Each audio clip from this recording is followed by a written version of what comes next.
नीतीश कुमार जी, माननीय मंत्री श्री नरेंद्र नारायण यादव जी, माननीय मंत्री श्री श्रवण कुमार जी, बिहार सरकार के मुख्य सचिव, अपर मुख्य सचिव मीना साहब, सभी डीएम, अन्य सचिवगण और अन्य उपस्थित मित्रों, बहनों और भाइयों। मित्रों, कल 9 अगस्त को 3,47,00,000 पौधे लगाकर हरित आवरण को बढ़ाने एवं वृक्षों के संरक्षण का संकल्प लिया गया था और आज 10 अगस्त को 5 एकड़ से अधिक के परंपरागत जल स्रोतों की उड़ाही पूरा होने पर माननीय मुख्यमंत्री जी के द्वारा ये उद्घाटन का कार्यक्रम और किया जा रहा है। मित्रों, जंगलों और पेड़ों की अंधाधुंध कटाई के कारण जंगल का क्षेत्र घटता जा रहा है, औसत तापमान में वृद्धि हो रही है और ऐसा लगता है कि पूरी पृथ्वी तवे के समान जल रही है। जो ग्राउंड वाटर भूजल है, उसके अत्यधिक दोहन के कारण देश के बड़े हिस्से में जल का संकट पैदा हो गया है और जो वार्षिक वर्षापात है उसमें अनियमितता के कारण कभी सूखा, कभी बाढ़, अतिवृष्टि हुई तो बाढ़ और अल्प वृष्टि हुई तो सूखे की स्थिति पैदा हो रही है। मित्रों, आज पूरी दुनिया जहां एक और कोरोना से जूझ रही है, वहां बिहार एक और कोरोना और दूसरी ओर बाढ़, इन दोनों से जूझ रहा है। अगर बाढ़ का कारण अतिवृष्टि है तो लोग कहते हैं कि कोरोना का कारण भी कहीं न कहीं जो मनुष्य एनिमल कॉन्फ्लिक्ट है, मनुष्य पक्षी जो द्वंद्व है, ये उसका एक बहुत बड़ा कारण है कि जंगलों के कटने के कारण मनुष्य जंगलों के नजदीक पहुंच गया और इसलिए जो एनिमल और ह्यूमन कॉन्फ्लिक्ट है, और कहते हैं कि चमगादड़ से ये कोरोना वायरस जो है ये निकलकर और पूरी दुनिया में फैला है। तो कहीं न कहीं इसका भी कारण जो है प्रकृति में असंतुलन, इसका एक बहुत बड़ा कारण है। मित्रों, जिस देश की संस्कृति रही कि हम वृक्षों की पूजा करते हैं, पूरी दुनिया में भारत अकेला देश है जहाँ पेड़ पौधों की पूजा होती है, जहाँ गंगा की पूजा होती है, नदियों की पूजा होती है, जहाँ पहाड़ को पिता तुल्य मानते हैं और जहाँ पृथ्वी को माँ के तुल्य मानते हैं। लेकिन दुर्भाग्य से उस भारतवर्ष के अंदर भी आज प्रकृति का असंतुलन पैदा हो गया है और आज ये जो असंतुलन पैदा हुआ है इसके लिए हम लोग जिम्मेवार हैं, कोई दूसरा जिम्मेवार नहीं है।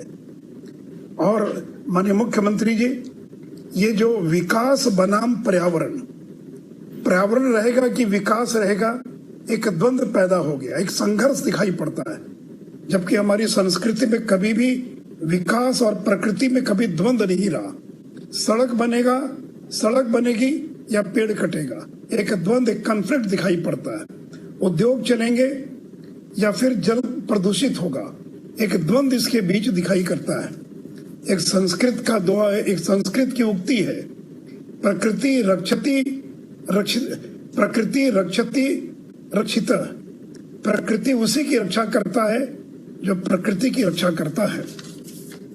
इसलिए माननीय मुख्यमंत्री जी, मैं पूरे देश को ये बताना चाहूंगा कि बिहार वो राज्य है जो केवल विकास का ही काम नहीं करता है और आपके नेतृत्व में बिहार में शराबबंदी लागू हुई, आपके नेतृत्व में बाल विवाह, तिलक दहेज जैसे कुप्रथाओं के खिलाफ अभियान चला, वृक्षारोपण का अभियान चला और अब ये जल जीवन हरियाली अभियान बिहार पूरे देश के लिए एक नजीर बनकर उपस्थित हुआ है।